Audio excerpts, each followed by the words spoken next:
Hello dear students, good morning, welcome all of you, welcome to Education Rise। और exam से पहले मैं आपको बेस्ट ऑफ लक बोल देता हूँ, सभी को बेस्ट ऑफ लक। और आपने कहा था रात को, काफ़ी लोगों ने मैसेज किए थे मुझे, कमेंट बॉक्स में कमेंट किए थे कि सर टॉपर्स की कॉपी भी दिखा दीजिए। तो चलिए मैं आपको दिखा देता हूँ। ये 2020 की जो एग्ज़ाम हुआ था, देख लीजिए 7 मार्च 2020 को हिंदी कंपलसरी की ये कॉपी है। इसे देख लीजिए कि टॉपर जो स्टूडेंट्स होते हैं वो कैसे लिखते हैं। आपको काफ़ी हेल्प मिलेगी, आपको मोटिवेशन मिलेगा, पता चलेगा आपको कैसे लिखना है। फॉर एग्जाम्पल जैसे मान लीजिए इस बच्चे ने 5वां क्वेश्चन किया है, आपकी कॉपी में ये जो फर्स्ट वाला जो मार्जिन आता है ना, इस पे तो आपको कुछ भी नहीं लिखना है। आपने एग्जाम दिया इंग्लिश का, उससे पहले भी दिए होंगे, आपको पता है। तो ये तो विक्षक द्वारा अंक दिए जाएंगे यहाँ पर। और ये जो प्रश्न संख्या, यहाँ पे आप प्रश्न संख्या लिख दीजिए और लाइन खाली छोड़ दीजिए। प्रश्न आपको नहीं लिखना है, टाइम खराब नहीं करना है। ये जो लाइन होती है प्रश्न, क्वेश्चन नंबर यानी प्रश्न संख्या लिख करके खाली छोड़ दीजिए, नीचे जस्ट लिख दीजिए उत्तर। और उसके बाद में जैसे मैंने कहा ना, ये ब्लैक पेन का यूज़ कर सकते हैं आप, तो इस तरीके से ब्लैक पेन से आप हेडिंग लिख दीजिए। तो ये जैसे प्रश्न पूछा था, अभिधा शब्द शक्ति क्या होता है, तो बच्चे ने यहाँ पे देखिए लिखा है कि जिस शब्द शक्ति द्वारा उस शब्द के सबसे साधारण, लोक प्रचलित तथा मुख्य अर्थ का बोध होता है, उसे अभिधा शब्द शक्ति कहते हैं। इसमें किसी शब्द का मुख्यार्थ ही ग्रहण किया जाता है। कितना सटीक लिखा है, आप खुद अंदाजा लगा दीजिए। इस तरीके से अगर आप लिखते हैं तो बिल्कुल आप भी टॉपर बनेंगे, आपको टॉपर बनने से कोई रोक नहीं सकता। अब यहाँ पर देखिए उसने उदाहरण भी दिया है। अगर इस तरीके का प्रश्न आता है अभिधा शब्द शक्ति किसे कहते हैं, तो आपको परिभाषा लिखनी है और एक आधा उदाहरण लिख देना है। अगर कहा जाए कि उदाहरण सहित समझाइए, तो आपको परिभाषा के साथ साथ 2-3 उदाहरण भी दे देने हैं। तो यहाँ पे लिखा है उसने उदाहरण कि रमेश पुस्तक पढ़ रहा है। हमें सीधा सीधा समझ में आ रहा है कि रमेश पुस्तक ही पढ़ रहा है और कुछ भी नहीं कर रहा है, और सीधा अर्थ समझ में आ गया। तो ये जो है अभिधा शब्द शक्ति हो गई। नेक्स्ट दूसरा और लिखा है कि राजा राम अयोध्या के राजा थे, गाय घास चर रही है। इन सभी वाक्यों में शब्दों का मुख्यार्थ ही प्रकट होता है। तो आप देखिए इसमें से एग्जामिनर को पूरे में से पूरे नंबर देने पड़ेंगे, एक भी नंबर नहीं काटेगा एग्जामिनर। तो इस तरीके से आप लिखेंगे तो आपको पूरा नंबर मिल जाएगा। दूसरा क्वेश्चन भी देख लीजिए, लिखा है उपमा अलंकार। तो यहां पर देखिए हेडिंग डाल दी, क्वेश्चन नंबर लिख दिया, उसके बाद में लाइन खाली छोड़ दी, प्रश्न यहाँ पे नहीं लिखा है। और नेक्स्ट लिख दिया,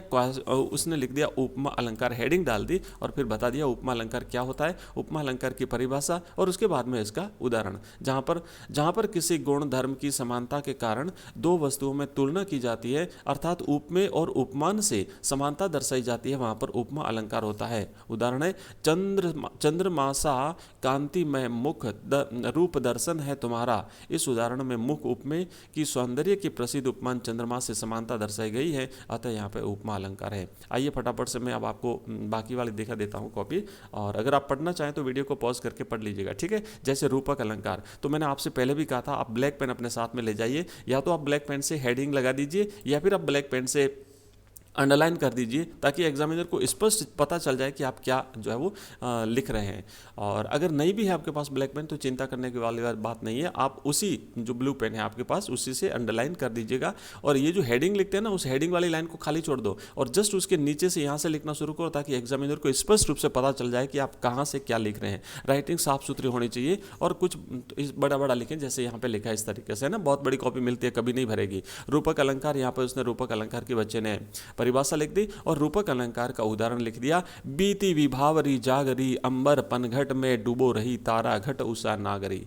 ठीक है, उसके बाद में ये व्याकरण है, सार्वनामिक विशेषण एक वचन सपेरा विशेष। प्रश्न में जो भी पूछा होगा उसका यहाँ पे बच्चे ने अच्छी तरह से किया है। अब देखिए सप्रसंग व्याख्या जो आती है, सप्रसंग व्याख्या जो आती है उसमें जो 11वां प्रश्न आया होगा इनकी कॉपी में, तो इसमें सबसे पहले तो संदर्भ लिखना होता है। मैंने आपको बताया संदर्भ में 2 चीज़ें लिखनी है। आप अपनी पाठ्यपुस्तक के नाम के अलावा उस पाठ या फिर जो अगर पद्य है तो पद्यांश, कविता का नाम और कवि का नाम, और अगर गद्य है तो गद्यांश, उसमें लेख पाठ का नाम और उसके लेखक का नाम। तो लिखा है प्रस्तुत अवतरण हमारी पाठ्य पुस्तक सर्जना। अब ये उस समय सर्जना चलती थी, अभी अपनी जो बुक चलती है उसका आपको नाम लिखना है, आलोक भाग अंतरा भाग 2, ठीक है ना, अंतरा भाग 2। तो यहाँ पर लिखेंगे आलोक भाग 2 अंतरा साहित्यिकी, आप यहाँ लिखेंगे प्रस्तुत पाठ्यपुस्तक, हाँ, प्रस्तुत अवतरण हमारी पाठ्यपुस्तक आलोक भाग 2 के सफल प्रजातंत्रवाद के लिए आवश्यक बात है। ये पाठ का नाम लिखा है, आपको अपने पाठ का नाम लिखना है। भाषण के संकलितांश से उद्धृत है और ये भाषण भारतीय संविधान द्वारा, तो इसमें लिख दिया आपको। उसके पाठ का नाम और कवि लेखक का नाम लिखना है और प्रसंग में भी आपको लिखना है कि इस अवतरण में अम्बेडकर जी ने प्रजातंत्रवाद की सफलता के आवश्यक शर्त का उल्लेख करते हुए कहा है कि प्रत्येक 5 वर्ष बाद चुनाव होने चाहिए। आप अपने हिसाब से जो आपको जो दिया गया है टॉपिक, उसमें क्या कहा गया है वो आपको लिखना है और उसके बाद आपको व्याख्या लिखनी है। ठीक है, ये देखिए अलग अलग इसने स्पष्ट दिख रहा है कि इसने कहा है। तो संदर्भ लिखिए, संदर्भ लिखने के बाद लाइन खाली छोड़ दी, नीचे से लिखना प्रारंभ किया, प्रसंग लिख दिए, प्रसंग वाली लाइन खाली छोड़ दी और उसके बाद में व्याख्या लिखिए, व्याख्या वाली लाइन खाली छोड़ दी और नीचे विशेष लिखना है। कल मैंने जो आपको गद्यांश और पद्यांश की व्याख्या करवाई थी उसमें मैंने विशेष नहीं लिखा था, तो रह गया होगा जल्दी में। बाकी इससे पहले जो मैंने काफ़ी व्याख्या करवा रखी है उसमें जो है वो संदर्भ विशेष लिखा हुआ है। अलग अलग आप 1 2 3 4 पॉइंट लगा करके विशेष लिख दीजिएगा। नेक्स्ट फिर एक और जो यहाँ पर पद्यांश है उसकी भी इसी तरीके से देख लो करिए। इसने संदर्भ लिखा है और उसके बाद में संदर्भ में इसने भ्रमर गीत लिखा है और उसके बाद रचयिता लिख दिया सूरदास। उसके बाद फिर प्रसंग लिखा है और प्रसंग के बाद में फिर व्याख्या लिखी है। तो देखो स्पष्ट लग रहा है कि बच्चे ने संदर्भ कहाँ लिखा, प्रसंग कहाँ लिखा, व्याख्या कहाँ लिखी, ब्लैक पेन का यूज़ किया इसने। और ये टॉपर स्टूडेंट की कॉपी में दिखा रहा हूँ, राइटिंग देख लीजिए कि कितनी साफ सुथरी अच्छी है। उसके बाद में विशेष लिख दिया। ठीक है, और आगे फिर है ना, जैसे प्रश्न नंबर 12, तो 12 में इसने देखिए अब पूरे में से पूरे नंबर मिले। 4 नंबर का प्रश्न है, इसको 4 नंबर का प्रश्न है, पूरे में से पूरे इसको नंबर मिले हैं।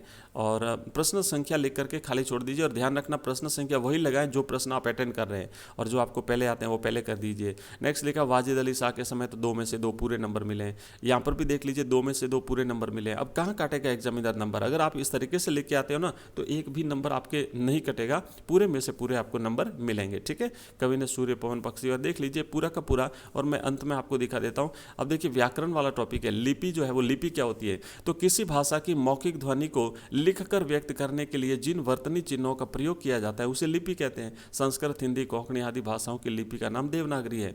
ठीक है, और उसके बाद में हिमालय वाला प्रश्न किया। पूरी कॉपी देख लीजिए, मैं अंत तक आपको दिखाऊंगा। यहाँ पे देखिए कवि परिचय, तो ये है जीवन परिचय, कबीरदास जी का पूछा था। यहाँ पे बच्चे ने लिखा है, उनका साहित्यिक परिचय लिखा है और उसके बाद में रचनाएं लिखी है इसकी। और ये प्रश्न इस तरीके से किया है। निबंध भी आपको दिखा देता हूँ मैं, इसने कौन सा निबंध किया। देखिए एक फीचर है। फीचर क्या होता है? तो आप लोग कहीं कह रहे थे स्टूडेंट कि सर फीचर दिखा दीजिए, तो देख लीजिए किसी भी विषय से संबंधित सूचना एवं तथ्यों का संकलन कर बहुसंख्यक पाठकों की रुचि को ध्यान में रखते हुए मनोरंजन ढंग से प्रस्तुति फीचर कहलाती है। ठीक है, और इसे पढ़ लीजिएगा। फीचर के प्रकार: समाचार फीचर, व्यक्तिपरक फीचर, खेलकूद फीचर और फोटो फीचर। साक्षात्कार अपने है नहीं सिलेबस में। उसके बाद में साक्षात्कार के प्रकार इसने लिख दिए। ठीक है, और यहाँ पर फिर जो है राजस्थान की रणबांकुर धरती, यहाँ पे राजस्थान के बारे में। और ये जो है ना, ये इसको पढ़ लीजिएगा। उसके बाद में देखिए थीसिस जो है पारिभाषिक शब्दावली, थीसिस का अभिधारणा, शोध, प्रबंधन, विजिलेंस का मतलब होता है सतर्कता। और ठीक है, ये इस तरीके से बच्चे ने लिखा है। और यहाँ पर देख लीजिए ये पूरी कॉपी इसकी है ना।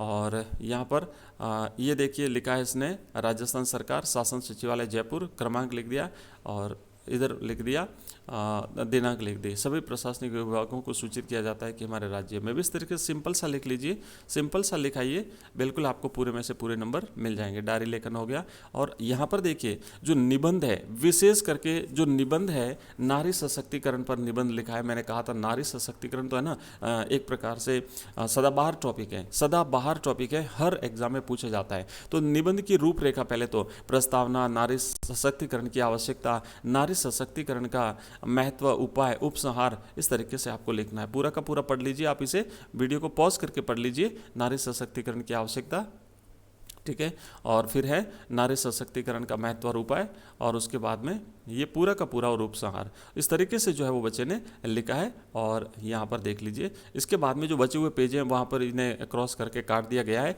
और यहाँ पर नीचे समाप्त जरूर लिख दें, समाप्त तो लिखना नहीं भूलें। ठीक है, तो ये थी एक टॉपर स्टूडेंट की कॉपी में। एक और कॉपी आपको दिखा देता हूँ, हल्की सी देख लीजिए। ये एक और स्टूडेंट की है, मैं इसे जल्दी से फटाफट से आगे बढ़ाऊँगा।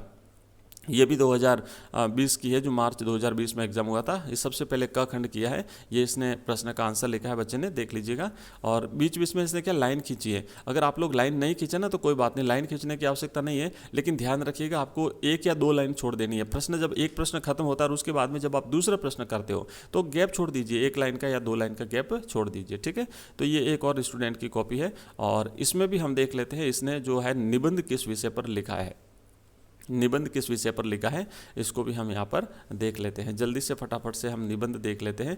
तो आप इसे देख लीजिए, पूरी की पूरी कॉपी देख लीजिए, वीडियो को पॉज करके देख लीजिए, कॉन्फिडेंस मिलेगा, आपको पता चलेगा एग्जामिनर में जो है एग्जामिनर कॉपी कैसे चेक करते हैं। साथ ही साथ आपको ये रहेगा कि टॉपर स्टूडेंट्स कैसे लिखते हैं, हमें भी कैसे लिखना है। और ये बच्चे की देख लीजिए पूरी की पूरी जो है वो कॉपी, ठीक है। इसकी ये एक और स्टूडेंट है, दूसरा जो टॉपर है उसकी कॉपी है। तो एग्ज़ाम से पहले मैं ये आपको कॉपी दिखा दी, आप पूरा देखिए, बिल्कुल आपको जो है इससे हेल्प ज़रूर मिलेगी। सरसरी दृष्टि से इसे देख के जाइएगा। और अंत में चलते हैं, इसने निबंध किस विषय पर लिखा है ये भी हम देख लेते हैं। और यात्रा वृत्तांत हो गया, इसके बाद डायरी लेखन हो गया, इसके बाद में यहाँ पर निबंध नारी सशक्तिकरण पर इसने भी लिखा है निबंध। प्रस्तावना, नारी सशक्तिकरण से तात्पर्य, वर्तमान भारत में नारी सशक्तिकरण, नारी सशक्तिकरण के प्रयास या महत्व, और उपसंहार, ठीक है ना।